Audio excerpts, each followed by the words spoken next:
Buenas noches, bienvenidos. Clase de Zohar. Si bien la porción de esta semana es la porción de Tzav, y es una porción sumamente importante, y por eso les voy a pedir que escuchen la del año pasado, y vamos a publicar seguramente también la del año pasado, porque es importante entender lo que se explica en esta porción también como parte de la energía de esta semana.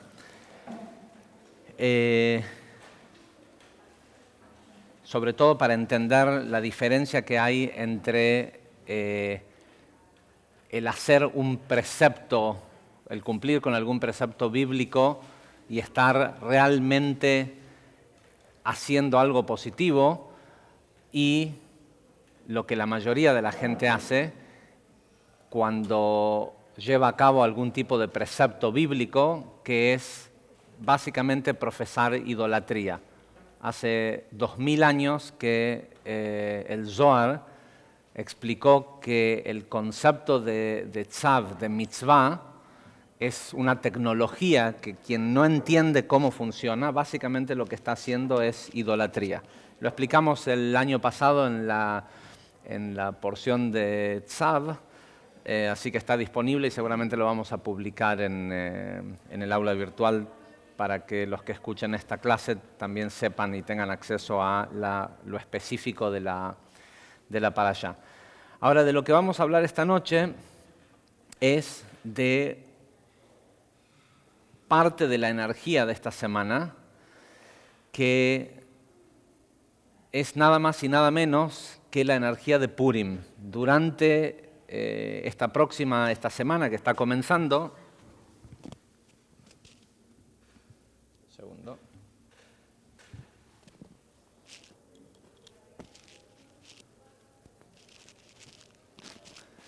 durante esta semana que está comenzando tenemos lo que entre comillas se conoce como la festividad de Purim.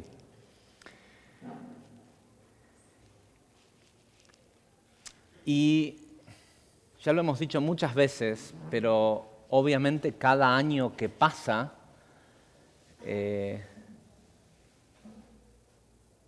más real, más tangible y más cercano, simplemente por el paso del tiempo, es más cercano el entender y la necesidad de apreciar qué es lo que los sabios de la Kabbalah nos vienen diciendo hace 2000 años respecto a Purim, que es la única herramienta espiritual que va a sobrevivir la era mesiánica. Cuando el Talmud nos dice que una vez que ocurra el fin de la corrección, que no hayan más chispas de luz que elevar de los mundos del caos, cuando finalmente haya un orden único. Hoy hay un orden único en el mundo, solo que conlleva sufrimiento y conlleva el que no podemos reconocer o no reconocemos tan fácil que es un orden único y que es una unidad. Pero va a haber un momento en donde se va a acabar, no va a existir el sufrimiento en la humanidad, el dolor, y todos nos vamos a dar cuenta que el universo opera con un solo set de reglas únicas, perfectas, y todos las vamos a saber. Entonces no va a ser necesario estudiar Zohar, Torah, no va a haber Torah, no va a haber más Shabbat, no va a haber más lectura de la Torah. El Talmud dice de que todo artefacto, todo ritual, toda cosa religiosa que exista en el mundo va a desaparecer en el momento del fin de la corrección, excepto por la festividad de Purim. No solo que Purim sí va a permanecer en el tiempo, sino que todos los días del año van a ser como Purim.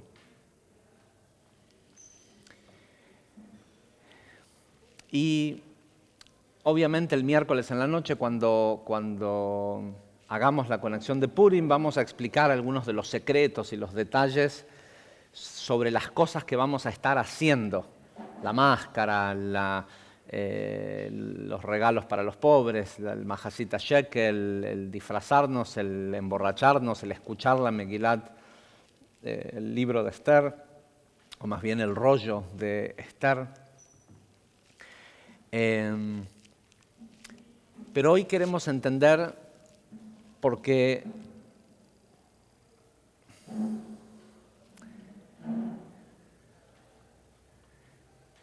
levante la mano quien tiene alguna situación en su vida que requiere de atención y sería mucho mejor que esa situación estuviera resuelta.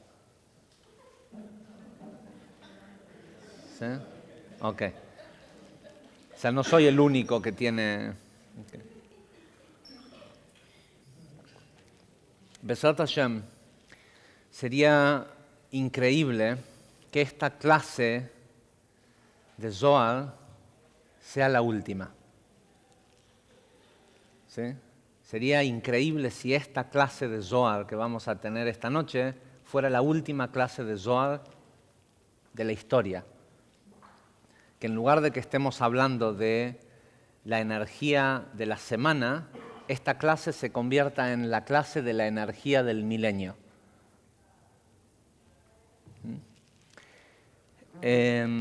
Y por eso les voy a pedir un tipo de atención que tal vez no estamos tan acostumbrados, porque estudiar de estos escritos son el proceso de pensamiento de Rav Ashlag, entonces a veces se hace difícil de seguirlo, pero en la explicación de Purim, una explicación que Rav Ashlag dio en 1948 acerca de Purim, está la esencia de por qué Purim es lo que va a prevalecer. Y cómo nosotros podemos hacer que el resto de los tiempos sea Purim, ¿sí? Que la semana que viene no tengamos clase de Zohar.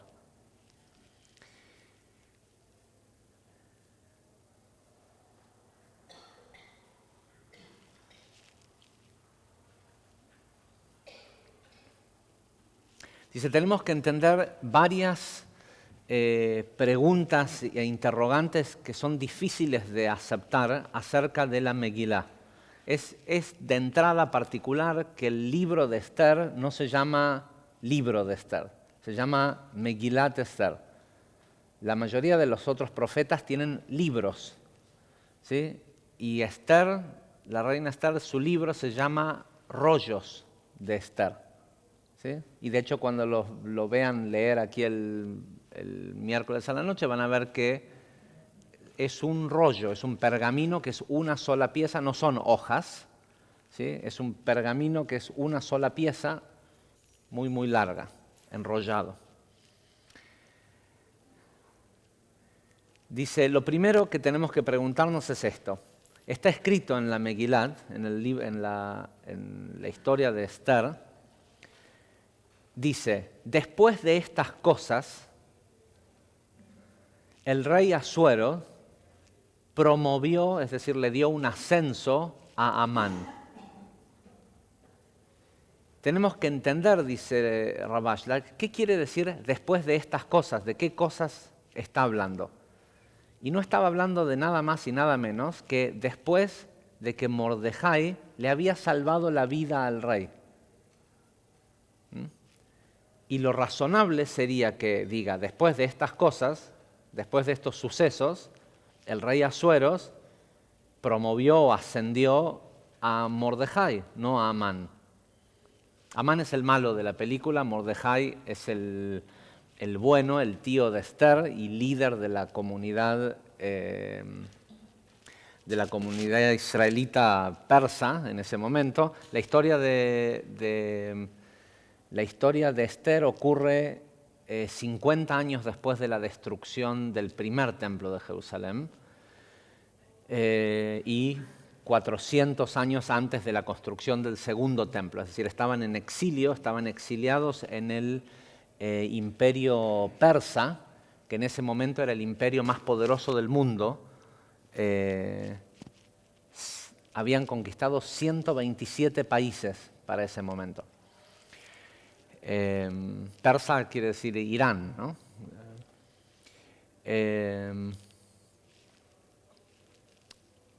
Por si les queda dudas de por qué a veces algunos líderes políticos del Medio Oriente todavía tienen como que la sangre en el ojo de que cómo es que ahora son países débiles si una vez eran dueños de todo el mundo. ¿Sí? Lo mismo con Turquía. Mucha de la política que a veces no se entiende hoy de lo que ocurre entre los países árabes tiene un trasfondo histórico. Pero bueno, dice, sin embargo, al que ascendió fue Amán. Dice, número 2, cuando Esther le dijo al rey, puesto que nos han vendido a mí y a mi gente, el rey le dijo, ¿quién es él y dónde está? El libro de Esther, si uno lo lee minuciosamente, es muy extraño. La historia parece ser muy simple, hay un pueblo que está... Les cuento muy brevemente la historia. Ahí está el pueblo de Israel, está disperso por las distintas ciudades del imperio persa, y el rey vive en la ciudad de Shushan, ¿sí? Como la capital del imperio persa. Este rey, Ahasverosh, es un rey nuevo. Para cuando ocurre la historia de Purim, solo hacía 3 años que era rey. Y en el tercer año de ser rey, cuando vio que estaba establecido, que la gente lo respetaba y todo esto, decidió hacer una fiesta. Declaró 6 meses de feriado. Y durante los 6 meses puso a disposición el dinero de las arcas de la nación para que los 6 meses no sean solo de no trabajar, sino 6 meses de fiesta, ¿sí? de banquetes y de excesos. Y al final de los 6 meses, porque había hecho un decreto, ¿sí? Dijo, bueno, durante 6 meses va a haber esta fiesta.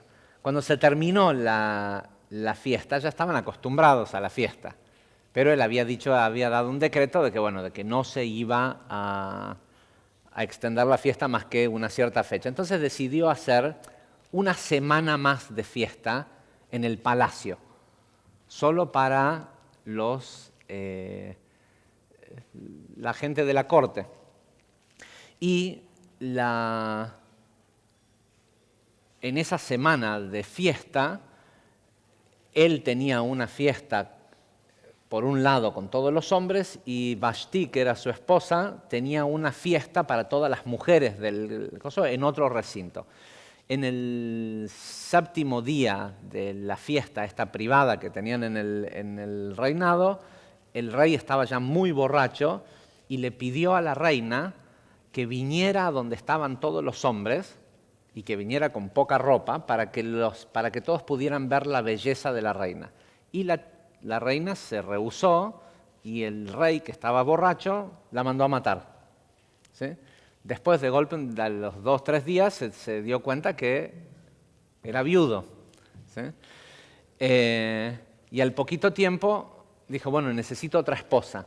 Y lo que hizo fue uno de sus sirvientes, le dijo, ¿por qué no haces una ¿cómo se llama? Un passion, no un casting, un coso de belleza, un concurso de belleza. ¿Sí? ¿Por qué no haces un concurso de belleza? nosotros los soldados vamos a ir y vamos a traer a todas las mujeres lindas del reino, de donde sea que encontremos chicas lindas, y las vamos a traer, tienen que ser chicas lindas y vírgenes, ¿no? Traerlas a que el rey elija. Esther fue una de las elegidas y ella no quería ser reina. Y cuenta la historia de la Megilá que mientras todas las otras mujeres se embellecieron para ver si el rey las elegía, ella escondió su belleza. De hecho, no sabemos si ella en realidad antes de este momento se llamaba Esther, pero ella escondió su belleza. La palabra Esther, Aster, quiere decir en hebreo escondido o esconder. ¿Cómo? Tenía otros. Ok, pero escondió su belleza, entonces, pero en el momento en el que cuenta la Megilá, que en el momento que el rey la vio, se enamoró de ella, a pesar de que ella no quería ser vista, y da a entender como que había un plan divino detrás de todo esto. Bueno, la tipa se casa con el rey tiene un otro asesor que se llama Amán, que sabe que Esther es parte del pueblo de Israel y que es la sobrina de Mordejai, y sabe que Mordejai le salvó la vida al rey, y él sucede que es descendiente de Amalek, ¿sí? Que históricamente son enemigos de Israel, y vamos a cambiarle de lado. Y el tipo teme que esto pueda hacer que la comunidad judía o los hebreos viviendo en Persia adquieran poder. Entonces, y ojo, este Amán no es cualquier asesor cercano de un rey hace 2000 años atrás, lo único que los hacía asesores era ser metafísicos, ¿sí? Era tener conocimiento metafísico, porque de todo lo demás el rey tenía. Entonces este tipo se da cuenta que el pueblo de Israel está sumamente débil, producto de el tiempo que estuvieron de fiesta. ¿Sí? Todo ese tiempo que estuvieron de fiesta dejaron de hacer otras cosas que era lo que los mantenía protegidos metafísicamente. Y la historia de Megilat Esther es una batalla épica entre las fuerzas del bien y el mal, cósmicas. Los personajes acá son totalmente irrelevantes. Entre algo que trató de revelarse antes de la construcción del segundo templo, era un buen momento en ese momento por el hecho de que el pueblo de Israel venía de una carencia, es decir, de haber sido exiliados y de haber perdido el templo. Era un buen momento en donde podrían haber terminado el tikún de la humanidad. Sin embargo, cayeron en esta fiesta.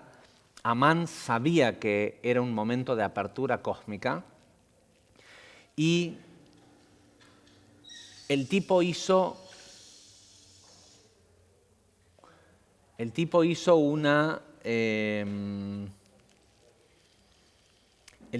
un sorteo para saber cuándo este pueblo iba a estar lo suficientemente débil para que si los atacaba no iban a poder sobrevivir. Entonces, ¿qué hizo? Al igual que Mordejai, él sabía que en el mes de Nisan, ¿sí? El mes que viene, el del mes que viene, Aries, los primeros 12 días del mes de Nisan controlan la suerte, por llamarle de alguna forma, el destino de los próximos 12 meses.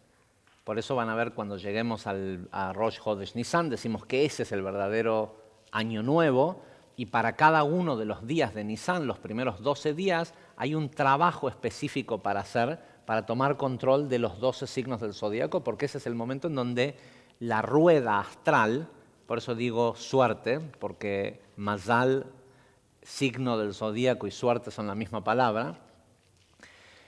Y él sabía que si él podía debilitarlos durante esos 12 días, con más fiesta, él ya sabía que estos tipos se prendían enseguida a la fiesta, para el 13º día iban a estar totalmente vulnerables si no habían hecho las conexiones diarias de los primeros 12 días. Entonces, cuando se dio cuenta de esto, y lo hizo sacando como una especie de lotería metafísica, Pur quiere decir suertes o lotería, Purim es el plural de estas suertes.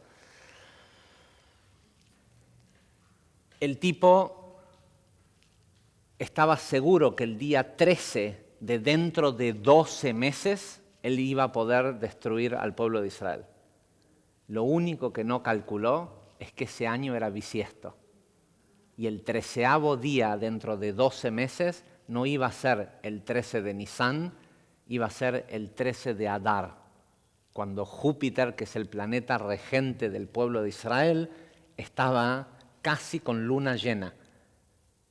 ¿Sí?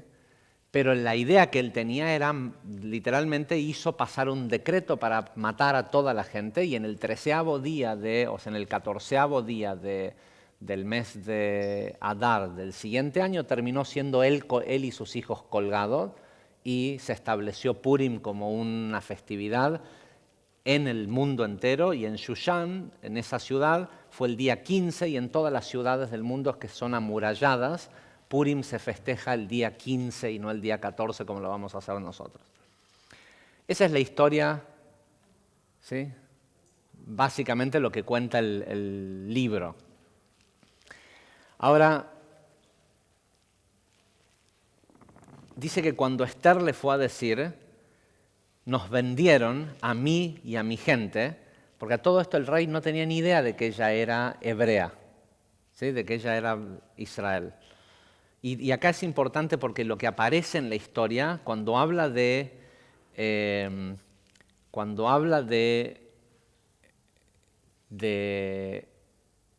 los hebreos, en realidad está hablando del pueblo de Israel. Donde sea que estén, en el momento, en el tiempo, en el que sea que esté, esto es lo que le pasa al pueblo de Israel, quienes sea que sean en ese momento. La mayoría de las veces que el libro utiliza la palabra rey, es raro porque a veces dice Melech Ahashverosh, el rey Asueros, pero la mayoría de las veces habla del rey. Y el Zohar ya hace 2000 años dice claramente que cada vez que dice el rey hizo tal cosa o el rey hizo tal decreto, y solo dice el rey, se refiere al creador, al rey del universo. Y solo las veces que aparece específicamente la mención Melech Ahashverosh, se refiere al rey Asueros, al que era realmente rey. Esther simboliza a Malhut, ¿sí? Esther simboliza a Malhut y Mordejai simboliza la Sefirá de Jochma.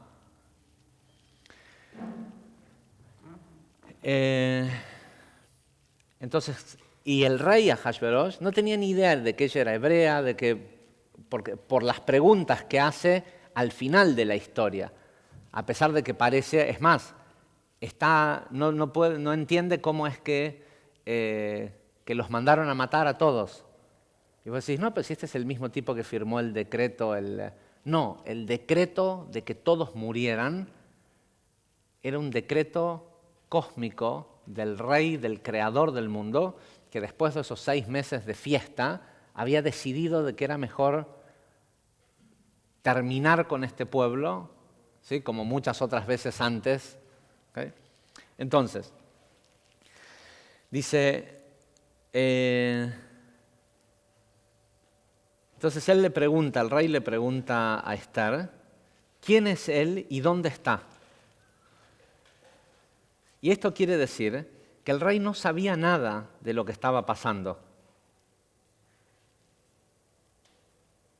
Incluso cuando sabemos que la Megilá dice explícitamente que el rey le dijo a Amán, porque acá no lo explica. Amán fue al rey y le dijo, sabiendo que las arcas del Estado estaban bajas porque habían estado de parranda 6 meses, le dijo, a mí me complacería pagarte, escuchen el número, 10.000 monedas de plata a cambio de que me dejes matar a Mordejai. ¿Sí? Y a los hebreos. Y el rey le dijo, hacelo, pero no hace falta que me pagues. Las monedas de plata son para vos y para el pueblo, para que hagan con ellas lo que sea que les parezca. ¿Sí? Gratis los dejo que lo maten. ¿Sí? Eso es lo que dice es que fue la respuesta. Y ahora le pregunta, ¿quién quiere matarlos? ¿Quién es él? ¿Dónde está? ¿Sí? Claro, el que hizo el acuerdo con Amán, por los 10, que Amán le dijo, yo ¿sí? Quiero matar al pueblo, quiero matar a lo que simboliza Mordejai, y estoy dispuesto a dar estas 10.000, no sé qué le pasa a esto hoy, debe ser acá abajo. Y estoy dispuesto a dar estas 10.000 monedas a cambio de eso. Perdón, que no sé qué le pasa, esto se desajustó. Me creció la oreja, creo.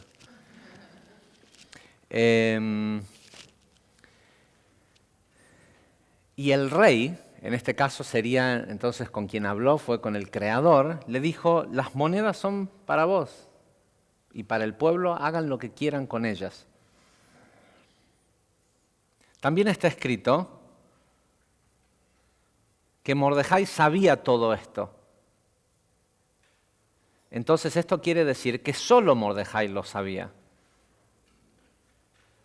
Puesto que antes de que la Megilá diga Mordejai sabía todo esto, dice, la ciudad de Shushan estaba perpleja con lo que estaba por pasar. Es decir, que no era algo que todo el mundo sabía, no era un decreto que lo habían ido a poner como uno imagina en la historia, que el rey pasó un decreto y lo fueron y lo clavaron en el...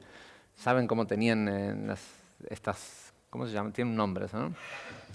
¿Cómo? El bando. ¿Sí? No, había un lugar en donde se publicaban los decretos. Ok. También está escrito, ¿sí? El muro sería, ¿no? En el muro del rey. No lo habían puesto en el, sí, en el Facebook de la corona. También está escrito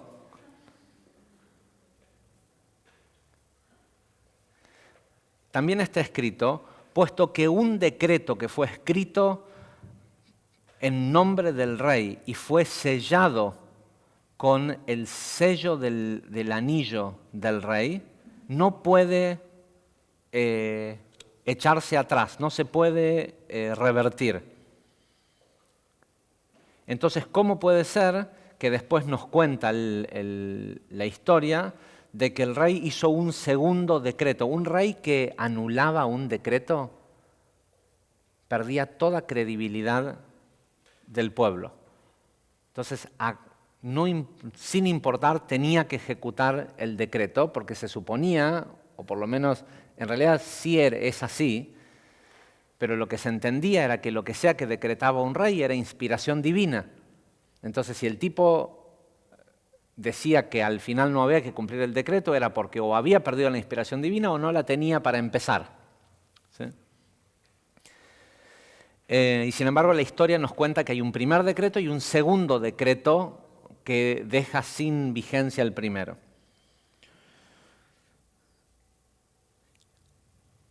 Sexta pregunta. ¿Qué quiere decir cuando nuestros sabios nos dicen que en Purim uno debe intoxicarse hasta que no pueda distinguir entre el malvado Mordejai y el bendito, perdón, el malvado, ya estoy con el efecto de Purim,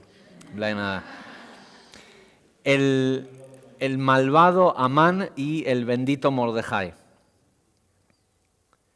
Y por último, ¿qué quiere decir este versículo que dicen los sabios cuando dicen que y el tomar, el alcohol que tomaron durante la fiesta y todo esto, fue de acuerdo a la ley? ¿Sí? ¿De acuerdo a qué ley? Y Rabbi Anán dijo, en nombre de Rabbi Meir, de acuerdo a la ley de la Torá. ¿Cuál es la ley de la Torá acerca de tomar? Es que se debe comer más que lo que se debe tomar. ¿Sí? Que la persona debe alimentarse más de lo que debe beber alcohol. Literal, no habla de tomar en general líquido, sino está hablando de lo que ocurría en la fiesta. Sin embargo, eso no es lo que en realidad pasó, ¿eh? Lo que en realidad pasó es que estuvieron básicamente un montón de tiempo borrachos y... Ok. Dice, para entender todo lo que preguntamos anteriormente, lo primero que tenemos que entender es sobre Amán y sobre Mordejai. Nuestros sabios dicen, de acuerdo, hay un verso creo que es el Talmud, que dice, de acuerdo al deseo de cada hombre, queriendo decir, cuando dice de cada hombre, el deseo de Amán y el deseo de Mordejai. Y con esto tenemos que entender que Mordejai representaba lo que es llamado la ley o las reglas de la Torá, es decir, las reglas del universo, que implican más comer que beber. Y acá comer y beber no es... comer es lo que hablamos la porción de la semana pasada, ¿sí? Que uno sea el que coma, que es más importante el materializar la idea que embriagarse de ideas. Y Amán representaba lo opuesto. Amán representaba el tomar más que comer. Entonces la pregunta que uno podría hacerse, dice Rav Ashlag, es ¿cómo es que, si sabemos que estuvieron 6 meses de juerga, cómo es que nos dicen que el tomar era de acuerdo a la ley? Y yo les voy a ahorrar un poco todos los detalles, pero en definitiva lo que pasaba era que a nadie lo obligaban a tomar más. No es que había un decreto de que la gente tenía que emborracharse, con lo cual el hecho de que el pueblo de Israel estaba borracho era por libre albedrío, era por motus propio. Escuchen esto que es muy interesante. Dice, está escrito acerca de Moisés que él escondió su cara porque tenía miedo de mirar a Dios. Cuando dice que cuando lo tuvo al Creador cara a cara, él escondió su cara. Y dicen que en recompensa por haber escondido su cara,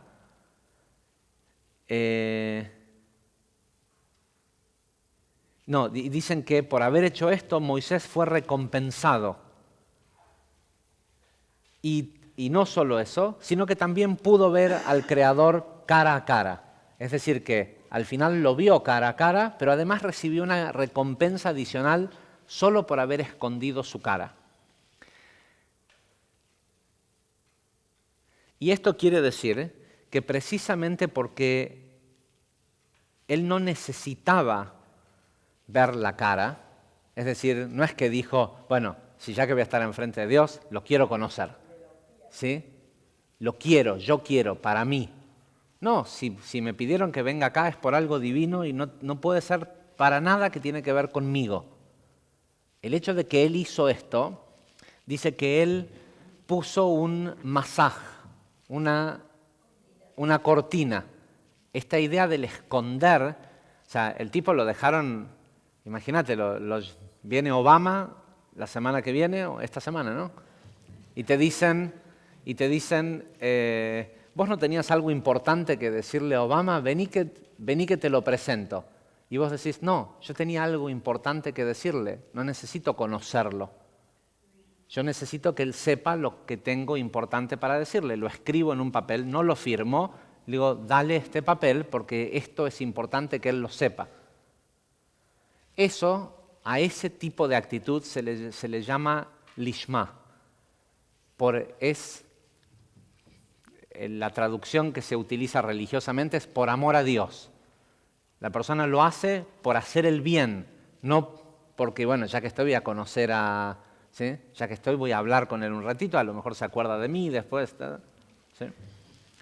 Entonces dice que porque Moisés puso esta cortina, no solo vio la cara del Creador, sino que fue recompensado adicionalmente, como si no fuera suficiente recompensa, que fue la única persona que vio cara a cara al Creador.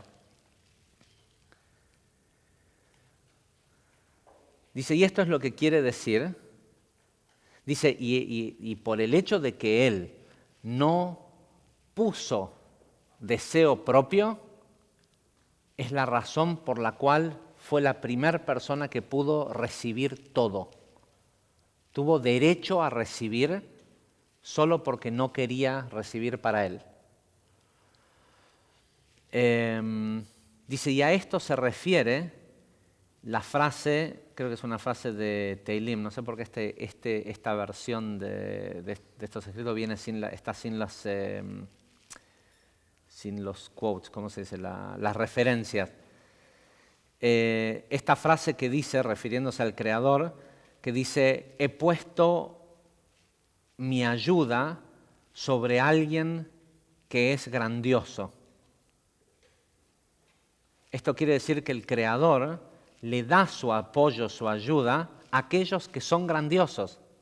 No a aquellos, dice, sí, ¿qué te dicen en la sinagoga, en la iglesia, lo que sea? No importa, Dios te va a ayudar porque Dios ayuda a los pobres, a los caídos, a los... ¿sí? Y acá dice no. El Creador pone su ayuda sobre aquellos que son grandiosos. ¿Qué quiere decir que son grandiosos? Los que caminan en el camino de Dios. ¿Sí? Los que caminan en el camino del sistema, ¿sí? Del Yud-Kei Vav-Kei. Acá Rav Ashlag hace la distinción a pesar de que normalmente Rav Ashlag siempre llama a Dios el Creador, acá dice los que caminan en el camino de Yud-Kei Vav-Kei, ¿sí? Del árbol de la vida, o como lo quieran interpretar.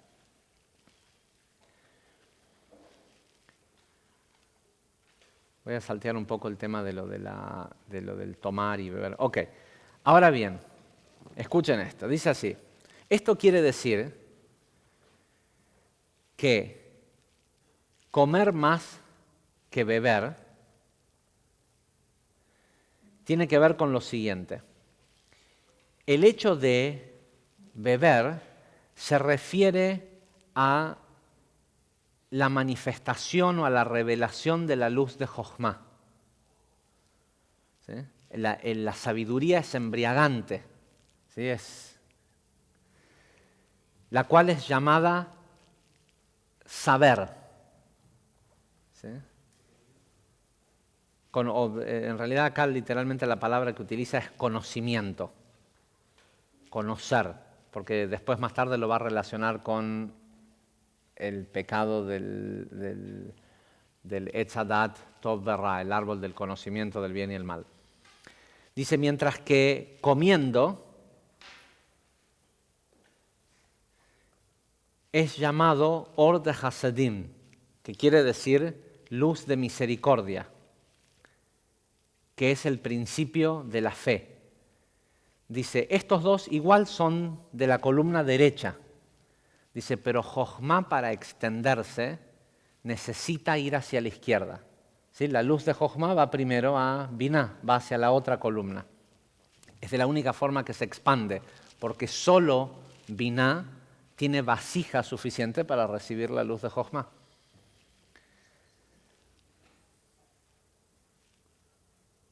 Entenderán porque en la conexión de Purim, que viene mucha gente por ahí nueva de los cursos iniciales, si explicamos esto es muy difícil de que lo entiendan. Ustedes sí lo pueden entender. Dice, este es el significado de Bigdan y Teresh. Bigdan y Teresh eran los dos a quienes Mordejai escuchó que estaban confabulando para matar al rey, y los entregó y lo mataron, y por eso el rey tenía una deuda con Mordejai, porque le salvó la vida, porque desarmó esta conspiración. ¿No hay un pedacito de cinta por ahí de casualidad? Gracias.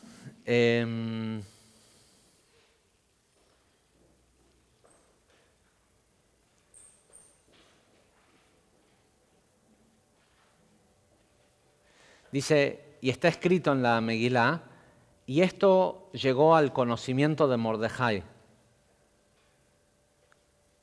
Y él averiguó sobre este tema y encontró que era cierto, ¿sí? Que era cierto que lo querían matar. Gracias.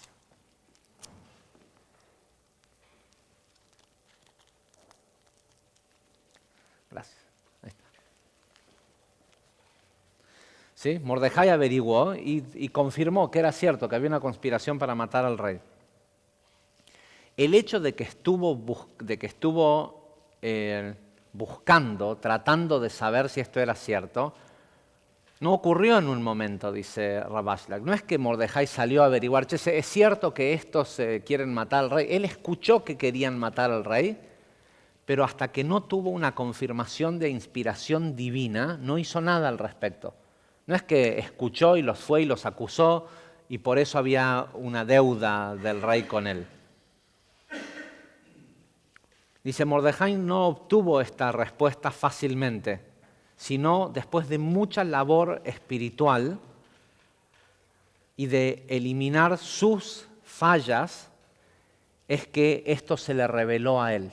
Es que el conocimiento de cómo lo querían, o sea, fue una revelación, no fue solo por lo que escuchó. ¿Sí? Se purificó a él mismo primero para poder entender realmente si esto era cierto o no. Y una vez que esto fue evidente, ahí fue cuando los mandó a colgar.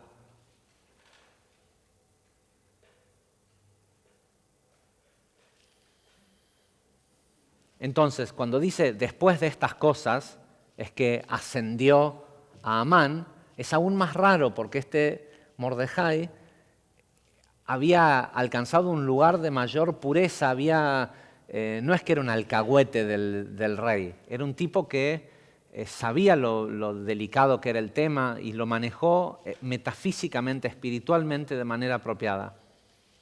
Entonces, después de estas cosas, no es solo, bueno, quiere decir después de mucho trabajo que hizo Mordejai para purificarse a sí mismo y para escudriñarse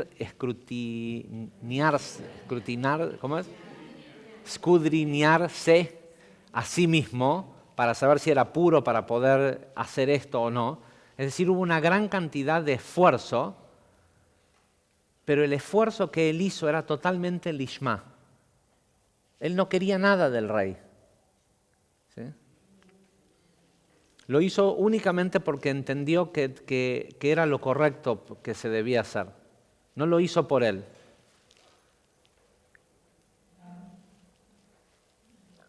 Pero hay una regla en este mundo que los de más abajo, nosotros, no pueden recibir nada a menos que tengan un deseo.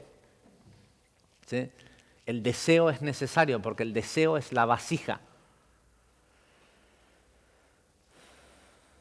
no hay posibilidad de que la luz descienda sin una vasija. Y esa vasija es llamada necesidad. Y como este tipo era un tipo puro y no tenía deseo de ninguna forma para él mismo, ¿cómo podía entonces llegarle algún tipo de luz? Él se merecía una luz grandiosa, no porque se la diera porque le dieran un ascenso o una palmada en la espalda. Él se merecía una luz grandiosa porque para saber si era cierto o no, lo que sea, no había juzgado, no había hecho nada de lo que la gente normal haría. Él se purificó a sí mismo para entender la situación y por el mérito de ese trabajo, él merecía algo grandioso, pero no un ascenso del rey, ¿sí? Entonces, para que se creara una necesidad que finalmente hiciera que él pidiera o quisiera la precipitación de una determinada luz, Dios, el rey, ascendió a Amán. Dijo, bueno, si total esta gente quiere a Amán, porque lo demostraron en los 6 meses de fiesta, que a lo que a ellos les va es la conciencia de Amán, el juzgar, el conocimiento. ¿Sí? Que tengan Amán, que Amán sea poderoso, aunque después se den cuenta que eso les va a costar la vida.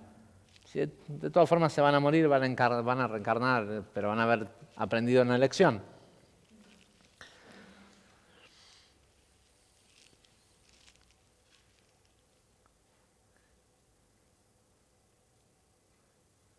Dice, y si el rey le hubiera preguntado en ese momento a Mordejai, ¿qué querés a cambio de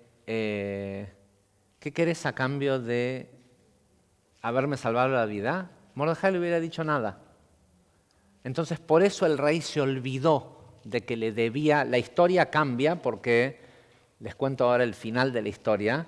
Al final de la historia, cuando en el 13º día del mes de Adar, cuando esa noche tenían que matarlos a todos, Amán manda a fabricar las horcas para colgar a Mordejai primero que nada, porque dice de que no podía soportar ver que Mordejai estaba siempre sentado en la puerta del palacio.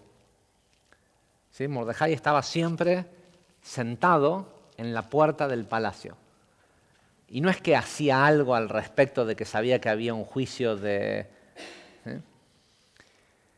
Y cuenta la historia que en realidad lo que nosotros sabemos metafísicamente es que en estos momentos de juicio la luz entra en un estado de dormita. Se retira la Shejinah para que pueda descender un juicio severo. Y la Megilat Esther nos dice, pero esa noche el rey no podía dormir y el rey se levantó. ¿Sí? Se levantó quiere decir de que otra vez la divinidad se hizo presente. Dice, y mandó a pedir que un sirviente le lea el libro de deudas. Le llamaban el libro de los días, que ¿sí? Hoy pasó tal y tal cosa, entonces hice tal decreto, ¿sí? Había como un registro público, crónicas. ¿Sí?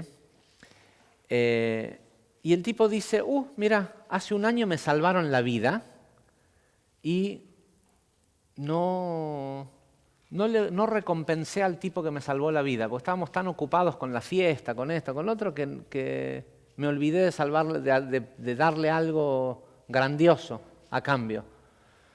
En ese momento entra Amán, a que le viene a decir, ya van a ser las 12, te aviso que vamos a mandar a matar a toda la gente según este decreto cósmico. Y cuando lo ve entrar, que de hecho acababan de haber estado en una cena privada que la reina Esther había hecho solo para él y para el rey, lo ve entrar, le dice, te hago una pregunta, ¿qué tiene que hacer un rey con una persona que lo ha ayudado y que el rey quiere engrandecerlo y hacerlo una persona poderosa? Y Amán piensa que el rey está hablando de él. Entonces le dice, y deberías de darle poder sobre tu reino, deberías de dejarlo que él decrete, deberías de darle dinero, esto, lo otro, lo que sea. Y le dice, tenés razón, eso es lo que hay que hacer con una persona que le salva la vida al rey. Tráeme a Mordejai que tenga una deuda con él y le voy a dar todo esto. ¿Sí?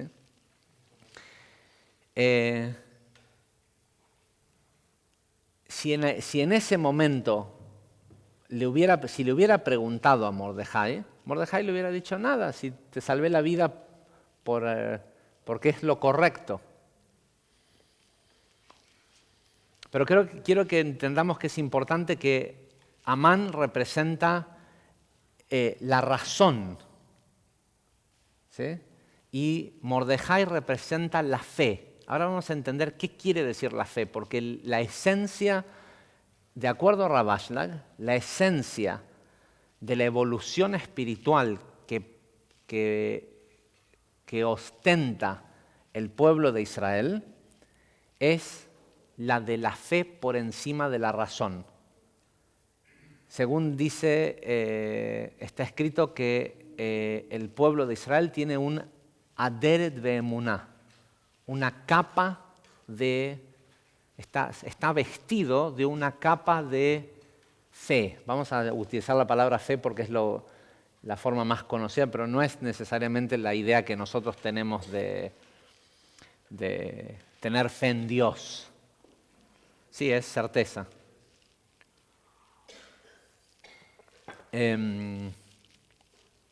Ok. Y, por supuesto,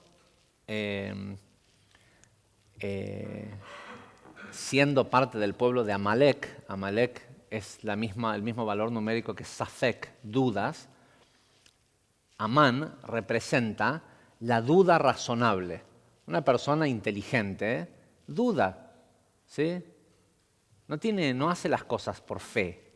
Una persona inteligente que tiene conocimiento del bien y el mal, utiliza ese conocimiento que tiene y pone en duda si el otro tiene razón, ¿sí? Es exactamente lo contrario a la inspiración divina. Porque la inspiración divina puede decir, hagamos tal y tal cosa, y hacer tal y tal cosa va a ser, no sé, que se te derrumbe el edificio encima. Pero eso hacía falta para algo que va a pasar después. Y la persona que está con la razón dice, no, si hacemos tal y... Si saco el tirante, se va a caer el techo y no... ¿Sí? Pero imagínate que escuchás la voz de Dios, ¿no? Que te dice, mover ¿cómo se llama? El soporte, y no te dice que no se va a caer el techo. Dice, vos movés el soporte, no te dice cuál es la consecuencia, y vos tenés un cierto conocimiento de ingeniería y de cálculo de estructura y sabés que sacás el soporte y se viene todo en banda. Pero escuchaste la voz de Dios que te lo dice. ¿Qué haces? Y sacás el soporte y se cae el techo. ¿Sí? Porque eso era lo que hacía falta. Pero la razón no es compatible con esto que llamamos la fe. Pero ahora queremos explicar cuál es la diferencia entre uno y otro.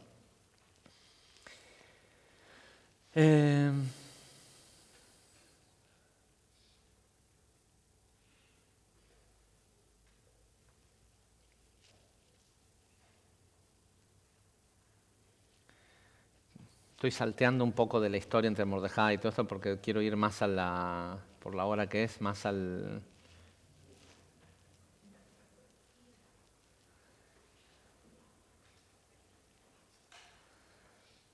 Okay.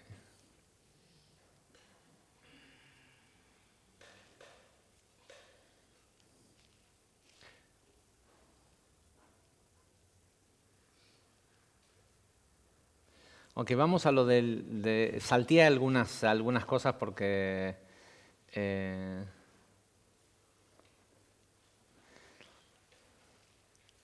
son detalles de la relación entre el deseo y el trabajo de Mordejai. Pero bueno, Ahora, el problema que tenían era que había una disparidad en la forma de ver la realidad que estos dos tenían, y Amán sabía que la gente estaba de su lado. Lo había visto. Dice, y no podía soportar, y a todo esto, como lo habían hecho un superministro, todos tenían que rendirle pleitesías como si fuera el rey, pero el tipo usaba una especie de amuleto que era una deidad a la cual Mordejai no quería ¿cómo? Sí, posternarse. Entonces, y el tipo no podía soportar que cómo estaba este tipo que hacía caso omiso a lo importante que él era.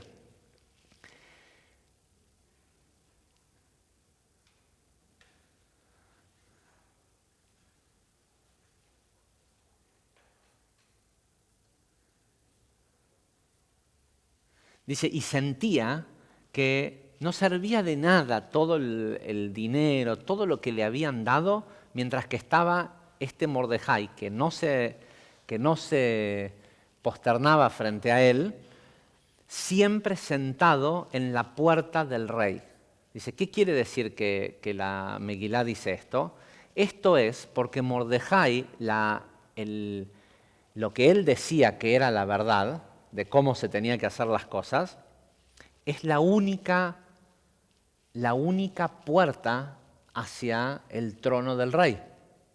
¿Sí? Y Amán lo entendía esto, pero él estaba seguro que había una forma y que había una apertura cósmica en ese momento para poder cambiarlo, es decir, para poder llegar a Dios, al rey, sin pasar por la puerta de ser, ¿sí? De que si ves a dos conspirando contra el rey, en lugar de ir, denunciarlos y sacar provecho de eso, hagas la metodología de Mordejai. Y cuando dice, y Mordejai sí sabía, eso era lo que sabía Mordejai. Mordejai sabía que esta era el único camino y que si el pueblo de Israel se iba hacia el camino de la razón, esa era su muerte. ¿Sí? Y eso obviamente es vigente el día de hoy.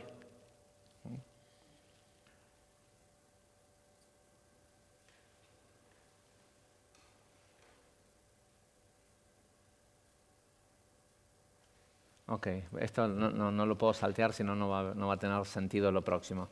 Dice, también tenemos que interpretar que cuando dice la ciudad de Shushan estaba perpleja y no sabía quién tenía razón, si Mordejai o si Amán, pero Mordejai sí sabía. Lo que sabía Mordejai es que si se aceptaba el dominio de Amán, toda la comunidad iba a ser destruida, no solo el pueblo de Israel, sino iba a haber una destrucción masiva en el mundo.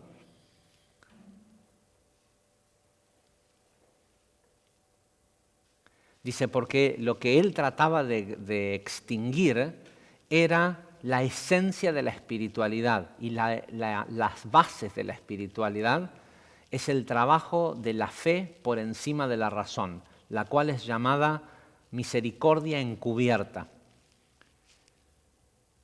Es decir, ir con el Creador, pero con los ojos cerrados, como lo hizo ¿cómo se llama?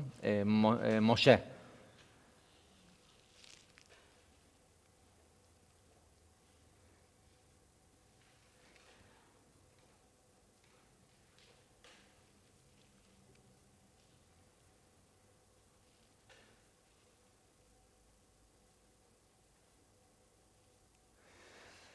Dice, pero Amán tenía de donde él estaba agarrado, era de la línea de la izquierda, la cual es llamada conocimiento, lo cual es parametralmente opuesto a la fe.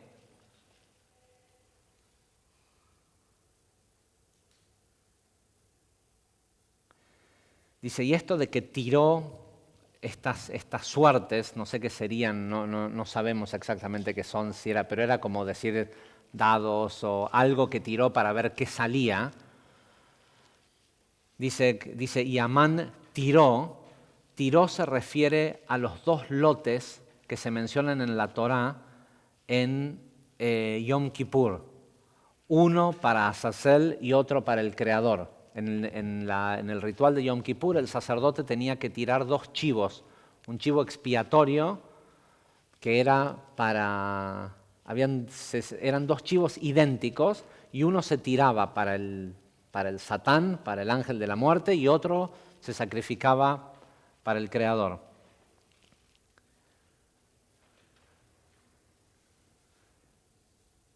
Dice, la porción que era para el Creador, para Dios, significa el discernimiento de la derecha, el cual es llamado Hasadim, misericordia. Y también es llamado comiendo. ¿Se acuerdan lo que explicamos la semana pasada? Recibir la luz de Yud-Kei, que es también lo que nosotros llamamos fe. Dice, la porción de Azazel, la del Satán, la del ángel de la muerte, es de la columna izquierda, es de la línea de la izquierda, la cual es considerada buena para nada. Esto de bueno para nada es un juego de palabras para poder utilizar Tov Berra, no como bien y el mal, sino bien para el mal, o sea, no sirve de nada. Y dice, y lo único que representa es la Sitra Achra, el otro lado.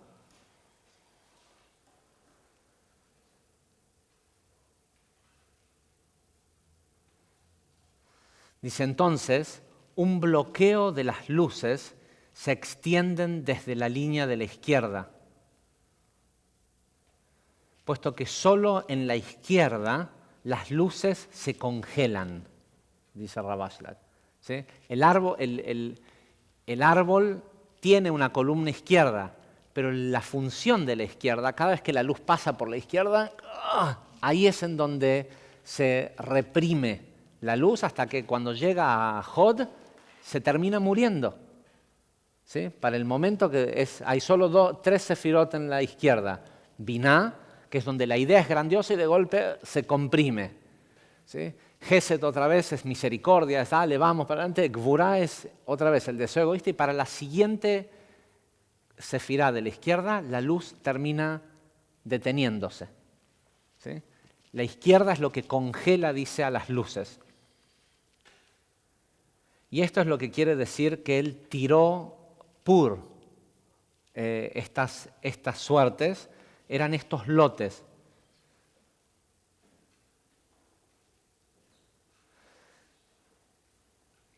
Dice, y esto no lo entiendo demasiado bien, dice, está escrito pur, y pur puede ser leído pei or, una boca de luz.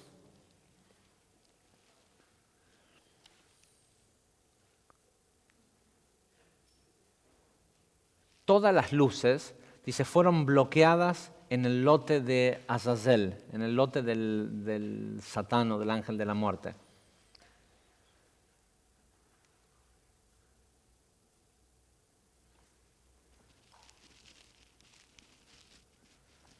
Lo que pasa es que es difícil porque hay un juego de palabras con esto de cast, de arrojar, porque sobre el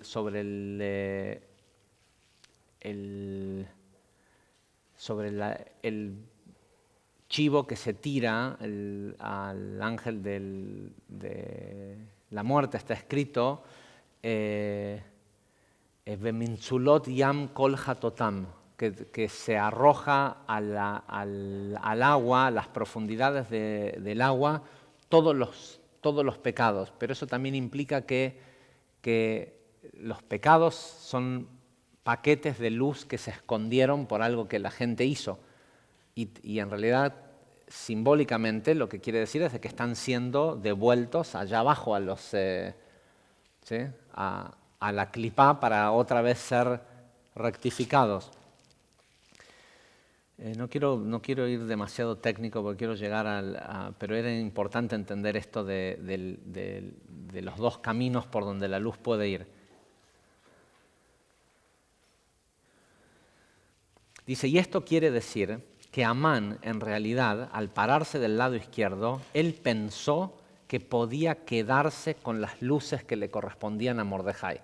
Dijo, Mordejai acaba de salvar al rey y no pidió nada a cambio. Eso quiere decir, pero no quiere decir de que él no tiene mérito. Quiere decir que sí hay un mérito disponible y este no lo toma, yo me voy a adelantar y me voy a quedar con el mérito ese. Porque ese mérito es cósmico. Si alguien reveló esa luz, ahí está. Él no presenta vasija, no presenta deseo. Yo voy a presentar deseo y que me lo den a mí. ¿Sí? Por eso es que en el curso Los Secretos Místicos decimos, ok, tenés la idea, ya sabes lo que querés dar, bueno, decidí qué vas a recibir. Aunque sea recibir de la forma más pura, que es recibir para influenciar, pero presentá una vasija, porque no va a ser la primera vez que hay una gran idea que al final otro es el que termina llevándose el beneficio.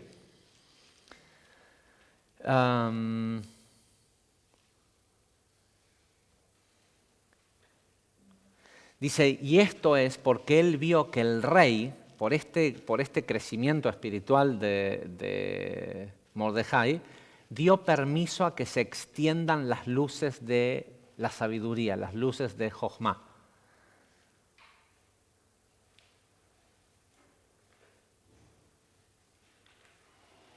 Y cuando él vio, escuchen esto, cuando Amán vio que la luz de Jochma estaba disponible, se acercó al rey y le dijo, dame permiso para destruir este otro sistema primitivo de conectar con la luz a través de la misericordia. Dame permiso de terminar con Israel, ¿sí? De terminar con esta estupidez de que hace falta la espiritualidad para conectar con la luz. Dame permiso. Él vio una oportunidad de que lo que Mordejai hizo despertó la apertura de la luz de Jochma y dijo, ¿sabes qué? A lo mejor desde este momento en adelante no es necesario confiar en Dios y todo eso. Si tenés el conocimiento de cómo funciona el sistema, ¿qué tenés que confiar en el sistema? Ahora sabés cómo funciona, usémoslo a nuestro favor.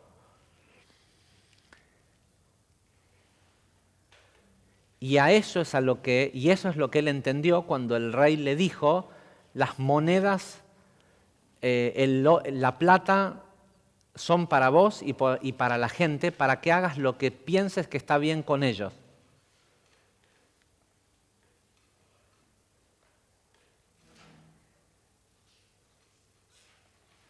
Es decir, el creador en realidad lo que le estaba diciendo es, vos hacés lo que quieras con lo que extraigas del lado izquierdo, ¿sí? No me lo vengas a ofrecer a mí, porque Amán le fue a llevar una ofrenda, o sea, en la mente de él, le estaba proponiendo un mejor sistema. ¿Sí? Si está disponible la luz de Jochma, te propongo que armemos un mejor sistema que el que evolucionó hasta ahora con la Sefirot y todo esto.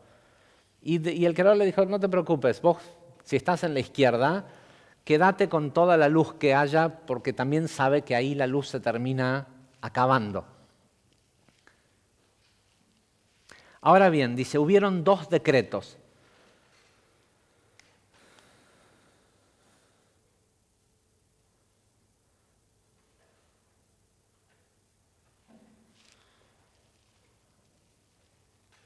Es larguísimo lo de la explicación de los decretos, estoy viendo que son las 10 de la noche, pero vamos al resultado de lo que quieren decir los decretos, del por qué hubieron estos 2 decretos y uno después del otro y no eran contrarios.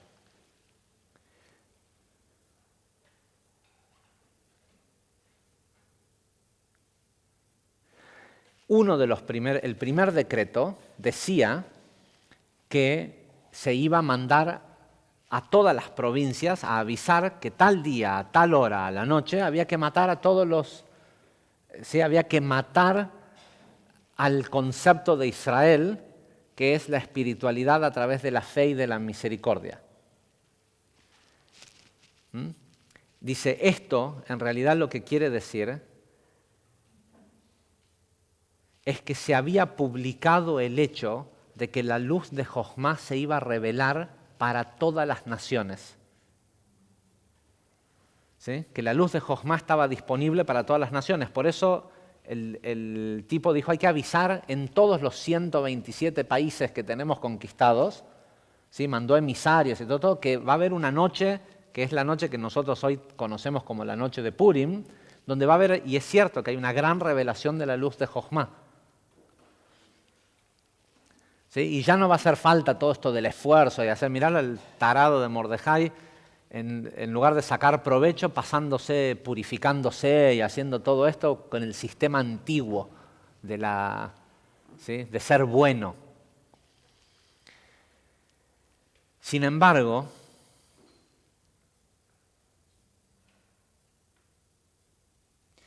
el decreto cósmico que había era que la luz de Jochma iba a ser revelada, no que el método de Mordejai y de la espiritualidad iba a ser revocado.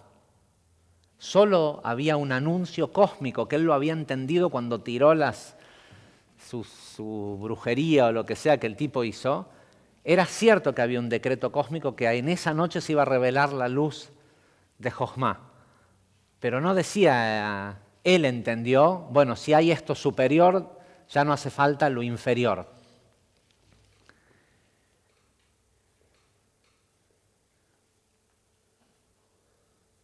Dice, sin embargo, era exactamente lo contrario. La intención detrás del revelar la luz de Jochma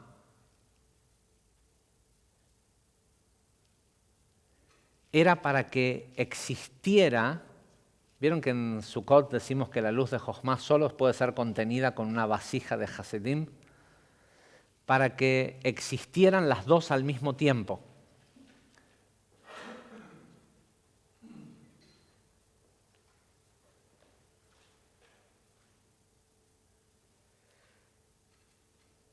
Y Amán pensó, si se está revelando la luz de Jochma, es para que lo que se use sea la luz de Jochma. ¿Qué quiere decir la luz de Jochma? Jochma es el entendimiento absoluto de las leyes de la creación. Y si uno conoce todas las leyes de la creación, puede hacer y crear lo que sea. ¿Qué es la fe? Es saber que las leyes esas existen y que yo lo único que tengo que hacer es crear una vasija de misericordia y saber que, tener certeza de que basado en mis actos, la realidad que se va a crear sola a mi favor. No que yo tengo que ir y ver, a ver, ¿cuál es yo quiero que ocurra tal y tal cosa. En Jochma está la receta para hacer que lo que sea que quieras ocurra. Ese es el conocimiento de Jochma. ¿Sí? Las fórmulas. Pero esas fórmulas funcionan igual por sí mismas. Y lo que las seduce, lo que las atrae, es Or HaSedim. Es el deseo, la revelación de hacer el bien a otras personas sin pensar en uno mismo. Eso es la fe de que si yo hago lo que yo tengo que hacer sin pensar en mí, esas leyes existen y actúan solas. Amán lo que decía es, si están disponibles, dejémonos de joder con esto de tener que portarse bien y esto y lo otro. Hagamos lo que no pudo hacer por el pequeño problemita de la dispersión, no pudo hacer Nabucodonosor, que prometió que él iba a entrar en las reglas, iba a utilizar las reglas para crear una realidad en donde pudiéramos estar de fiesta todo el tiempo y que no nos pase nada malo, que no tengamos dolor, que no haya... ¿sí? Y la idea de la redención final, del Gmar HaTikun, es saber tener el conocimiento y no usarlo. Es decir, tener el conocimiento, saber cómo funciona todo y no tratar de manipular desde el conocimiento, sino simplemente hacer lo que es mejor para otro y dejar que el sistema funcione. Eso es tener fe. No es fe que Dios me quiere y me va a ayudar. No, Dios no te quiere y no te va a ayudar, no puede. Pero tenés que tener certeza y fe de que las reglas existen, son perfectas y que en reacción a tu acción se va a generar la realidad más conveniente para vos.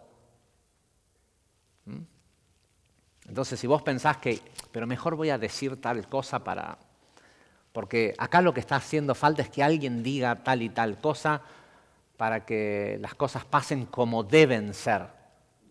¿Deben ser según qué? ¿La razón o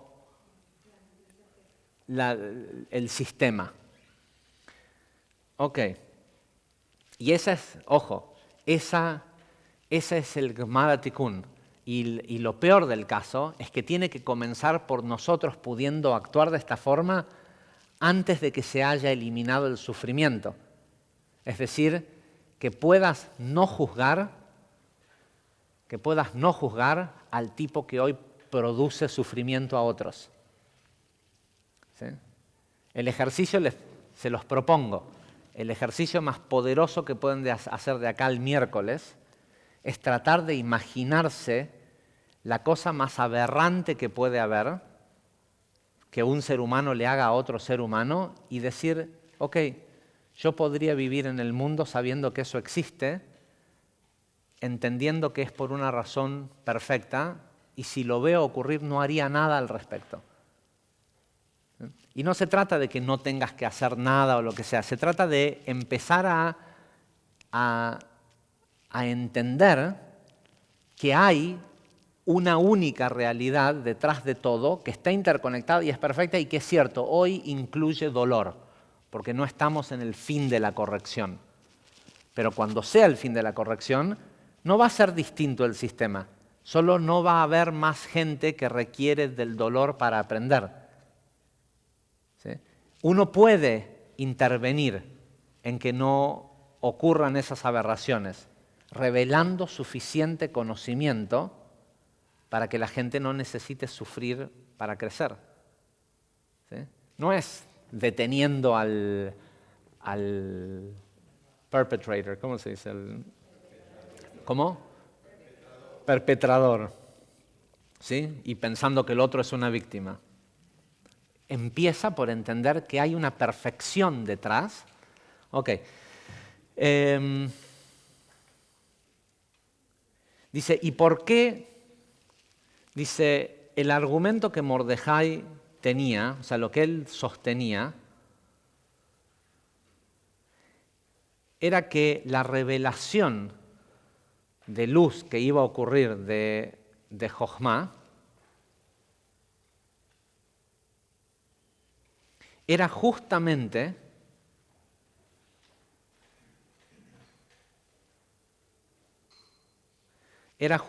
para demostrar que alguien pudiera, dice, hoy, una persona cuando no está revelada la luz de Jochma, puede ser interpretado como, ¿cómo se dice? Coerción, ¿sí? El querer ser bueno. Vivo en un lugar en donde me dicen de que si no soy bueno me castigan, o ¿sí? me va a pasar algo malo, o me dicen en Kabbalah que hay reglas del universo, que si solo pienso en mí mismo, las cosas no van a funcionar lo mejor para mí. Entonces, bueno, voy a tratar de pensar en los demás para no tener que sufrir. Entonces, parece ser un tipo de coerción y eso no debe de ocurrir en la espiritualidad, dice Rav Ashlag, porque si es así, no es espiritualidad. Dice, la revelación de la luz de Jochma es para que la persona pueda hacerle el bien a otro por libre albedrío. Que pueda decir, ok, yo sé cómo se hace para evitar las leyes de causa y efecto. Yo sé cómo se hace. ¿Sí? De hecho, muchos de nosotros, por lo que hemos aprendido, lo sabemos. ¿Sí? De lo que se te puede ocurrir, hay una si prestan atención a mucho de lo que han aprendido, Que si tomaron el curso de reencarnación o el curso de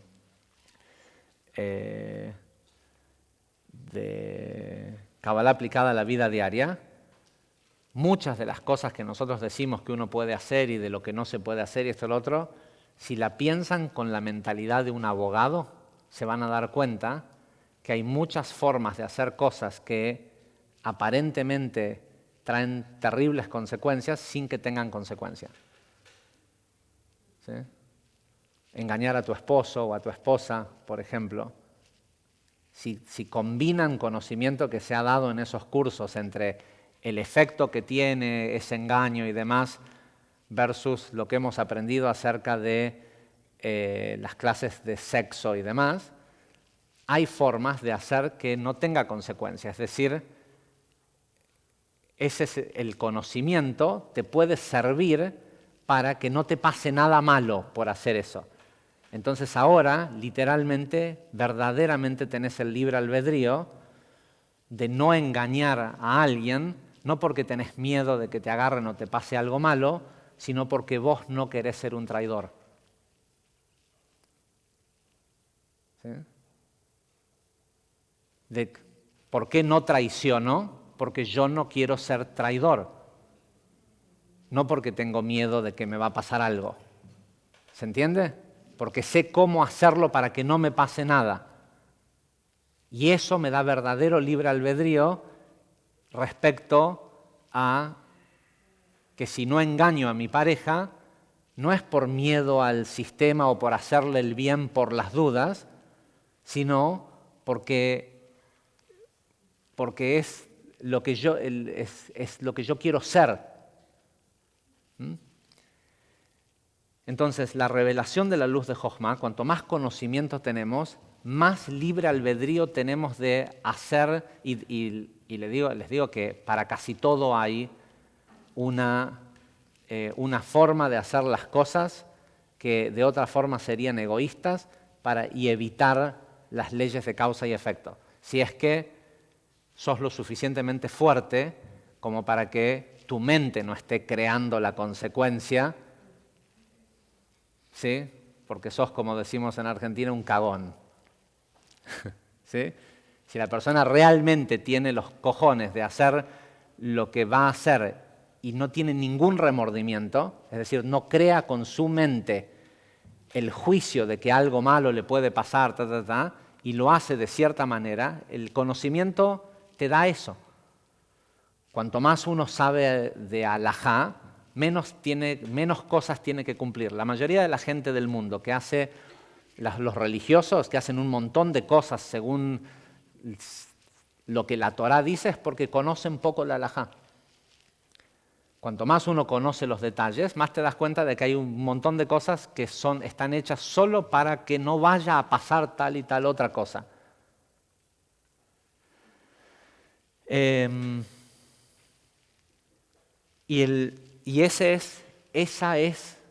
Eso es el Gmar HaTikun, ese es el fin de la corrección. El tener la capacidad de poder hacer el mal sin ninguna consecuencia y entender que no tiene ningún sentido, porque vos no querés ser una persona que haga el mal, porque no te da placer lo que vuelve, ¿sí? Porque ese placer físico lo sabés distinguir de la felicidad. Sabés discernir la diferencia que hay entre lo que la mayoría de la gente busca, que es placer momentáneo o lo más extendido posible, pero es placer físico a ser feliz. Ser feliz no es lo mismo que sentir placer físico. Y podés sentir placer físico todo el tiempo, ¿sí? Te podés empezar a drogar ahora y no terminar hasta el día que te mueras. Pero eso no es felicidad, ¿sí? Y cada vez vas a necesitar más, ¿sí? Ya lo que aprendimos en el curso inicial.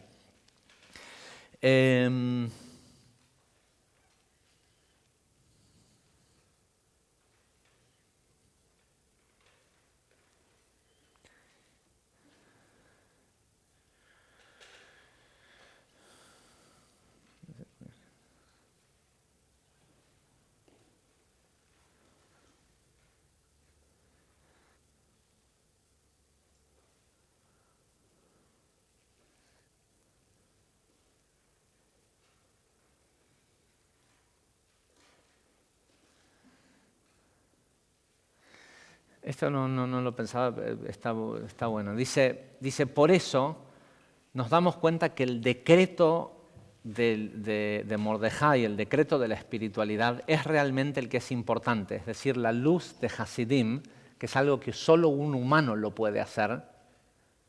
¿Sí? La luz de Jochma existe, pero Or de Hasidim es algo que solo los humanos podemos hacer en pos de otro humano, revelar luz de misericordia. Dice, ese decreto es el importante.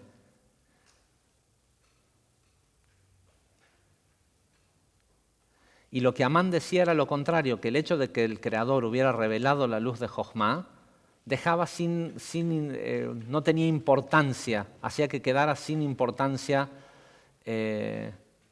cualquier otro tipo de fórmula de hacer las cosas. Dice, y si eso fuera así, esto quisiera decir de que el Creador hizo algo que no tenía ninguna necesidad de ser. Es decir, que eso que está ahí, que Él creó,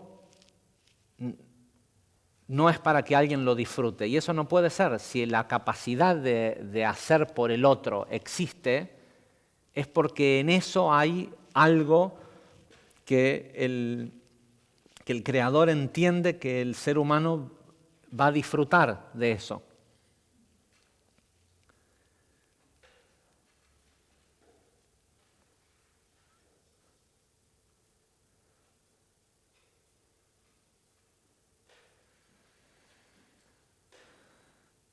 Dice, y en realidad la diferencia que hay entre la gente del mundo que busca todo el tiempo la razón y el conocimiento para saber si lo que hace está bien o está mal, y la espiritualidad, el pueblo de Israel, es que el pueblo de Israel tiene la opción, por la cantidad de acceso al conocimiento que tiene la opción de hacer el bien desde su propio libre albedrío.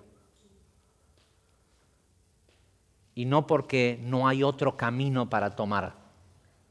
¿Sí? Hay otro camino para tomar, pero la puerta hacia el rey es donde está sentado Mordejai. ¿Qué quiere decir está sentado? ¿Sí? O sea, ahí está, el tipo no se mueve de ahí. Otra cosa que es importantísimo es que saben, Mordejai es el líder de toda la comunidad israelita de Persia y sabe que los van a atacar. ¿Qué hace? Decreta 3 días de ayuno. ¿Sí? Siri, no era para vos. ¿Se entiende? Cuando todo el mundo piensa en si me atacan me fortifico, Mordejai dijo no, vamos a hacer 3 días de ayuno. Vamos a debilitar al cuerpo, porque de lo que se trata esto es una pelea entre el cuerpo y el espíritu.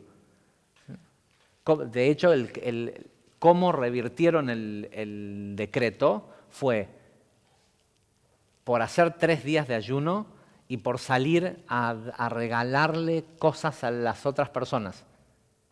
¿Sí? En el momento en el que estás más débil, en el tercer día, que hace 3 días que no comes ni tomás agua, fueron 3 días de ayuno sin agua y sin comida. ¿Qué hizo? Dijo, bueno, ¿se sienten débiles? Ok. Mishloach manot y matanot leveanim. Vamos a armar canastas con regalos para salir a darle a la gente y vamos a llevarle donaciones a los pobres. No tendrían que estar alimentándose, preparándose porque los van a venir a querer matar a la noche. No, todo lo contrario. Porque Mordejai entendía que era una lucha épica entre el reptil y el ser, ¿sí? Entre el cuerpo y el alma.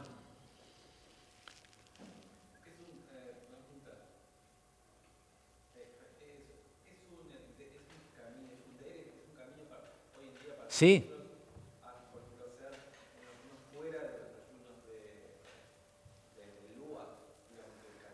Sí, si uno tiene una situación determinada, que quiere revertir un juicio. Sí, ayunar es una... Ayunar, dar regalos a los pobres, sí, activa... Sí, sí, sí, absolutamente.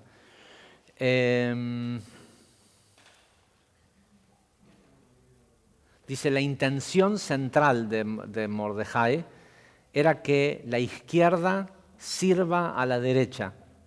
Este es el significado de Megilat Esther, la cual en sí mismo parece ser una contradicción, puesto que la palabra Megilá, rollos, viene de Galui. Galui quiere decir revelado.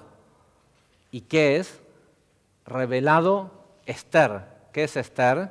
Aster, astará, quiere decir ocultar. Entonces, ¿cómo es esto de revelar, revelar y ocultar?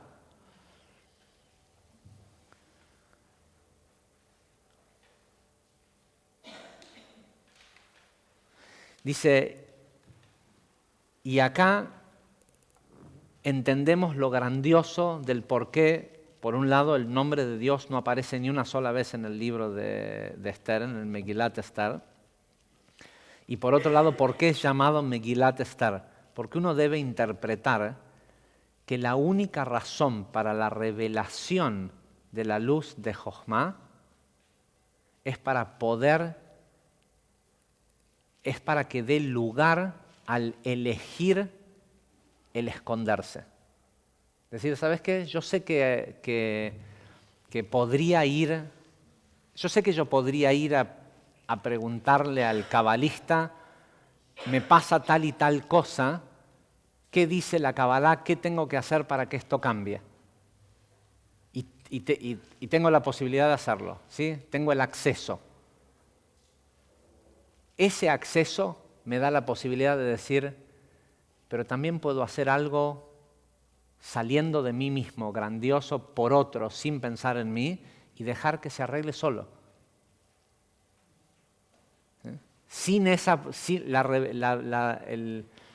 El propósito de la revelación de la luz de Jochma es para que la persona tenga el libre albedrío de decir, ok, si el juego es más simple, de lo que se trata es de hacer algo por alguien.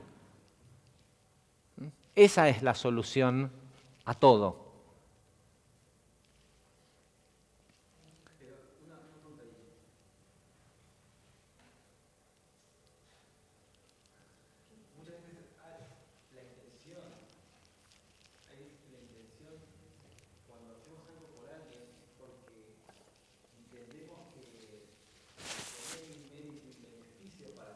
No, eso no es hacer algo por alguien.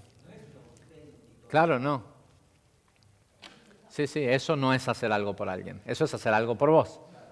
Es decir, ok, el mundo se está cayendo a pedazos. ¿Podré detenerlo? Bueno, me fijo dentro de 2 horas o 3 horas. Ahora lo que voy a hacer es ir a hacer algo por alguien. ¿Sí? La mayoría de los problemas se resuelven solos si no cuentan con tu energía. La mayoría de los problemas que tenemos están sostenidos por una energía que nosotros les alimentamos a esos problemas. A veces no hacer nada es la forma más fácil de solucionar un problema. Ahora, si a no hacer nada le podés agregar ir a hacer algo por alguien, ¿sí? Voluntariá, no sé, andá a un asilo, hacé algo, aunque sea solo por disfrutar hacerlo. Si sabes que, bueno, si igual el mundo se está por venir abajo, que me agarre disfrutando de hacer tal y tal cosa. Por ahí no se viene abajo, por ahí se viene abajo y tenía que venirse abajo y hace meses que se tendría que haber venido abajo porque hay algo perfecto detrás de eso que vos estás tratando de sostener el techo para que no se caiga. ¿Sí? Y lo que resulta ser de que la plantita que tiene la cura para todos los males está justo creciendo ahí en el lugarcito del techo y hace falta que se caiga para que alguien lo vea. Con esto terminamos.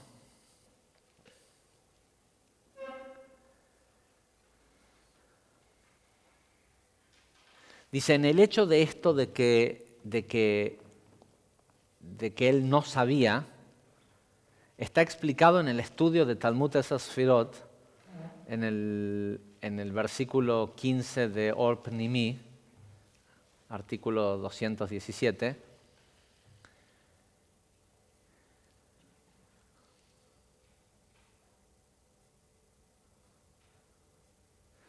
Dice, a pesar de que él pueda iluminar luz de Jochma, es imposible que se reciba sin la luz de Hasadim.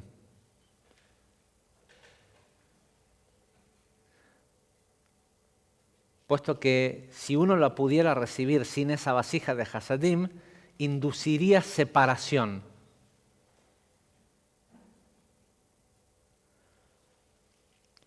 Dice, sin embargo, el milagro de Purim, ocurrió a través del ayuno.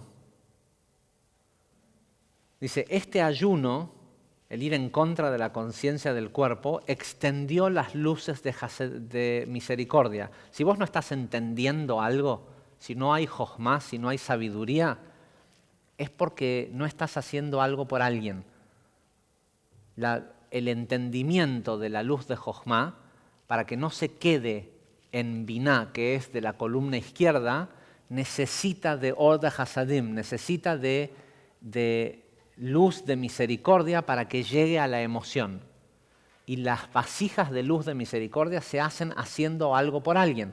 Por eso va a haber un momento que se va a llamar el fin de la corrección y todo va a ser como Purim todos los días, porque la gente va a querer tanto la adhesión con la luz del Creador, tanto la luz de Jochma, y va a entender claramente que de la única forma que entiende, el entendimiento ocurre no cuando está queriendo repetir lo que escuchó en la clase. ¿Sí? ¿Y qué dijo Javier en la clase de Zohar? Uy, estuvo buenísima, pero ¿qué dijo? Dijo... ¿sí? Y tratás de empezar a explicar, y a mí me pasa lo mismo. Leo algo y digo, wow, qué grandioso. Y digo, pero ¿qué quiere decir esto? Yo estudio para entender antes de la clase de Zohar. El resto del tiempo que estudio para que esté ahí y para que cuando después voy a hacer algo, ¿sí?, aparezca el entendimiento. Pero el estudio que yo entiendo en el momento mismo que lo estoy estudiando es cuando estudio para la clase de Zohar. ¿Por qué? Porque es lunes, porque es generalmente el día que todos en el trabajo se acuerdan de que, uy, hay que hacer esto, hay que llamar a Javier, hay que esto, lo otro, lo que sea. Tengo poco tiempo y la única razón por la cual estudio no es porque estoy queriendo saber algo, es porque tengo que dar una clase. Entonces el simple hecho del que, y no puedo no entender, porque si no entiendo después no sé qué decir en la clase. Pero el hecho de que la razón por la cual estoy estudiando no es porque en este momento quiero estudiar, es más, generalmente estudio así, llego en el último minuto, media hora, hoy fue un lujo, una hora completa antes de la clase de Zohar para poder leer todo esto y poder marcarlo con marcador. Después, normalmente lo que hago es que lo que va solo resaltando es lo que voy diciendo, pero no así resaltado con amarillo. Hoy es porque tuve una hora para preparar la clase. Pero entiendo sobre lo que estoy estudiando los lunes, en ese mismo momento, porque es para ustedes, no para mí. Y así es con todo. Lo que ustedes están escuchando ahora, que parece que lo entendieron una parte para que tener el deseo de querer entender más. ¿Cuándo lo entendés? Cuando estás haciendo algo por alguien. Mira, esto es lo que quiere decir tal y tal cosa.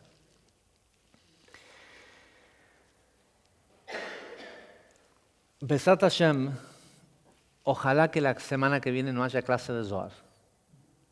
De verdad lo digo, ¿eh?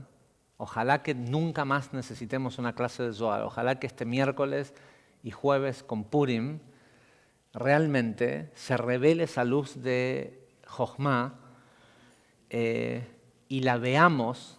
Esta es la razón por la cual uno tiene que tomar hasta no distinguir a Mordejai porque en esencia, y Amán, porque en esencia, cuando se acabó el juicio, no hay bueno y malo, son lo mismo.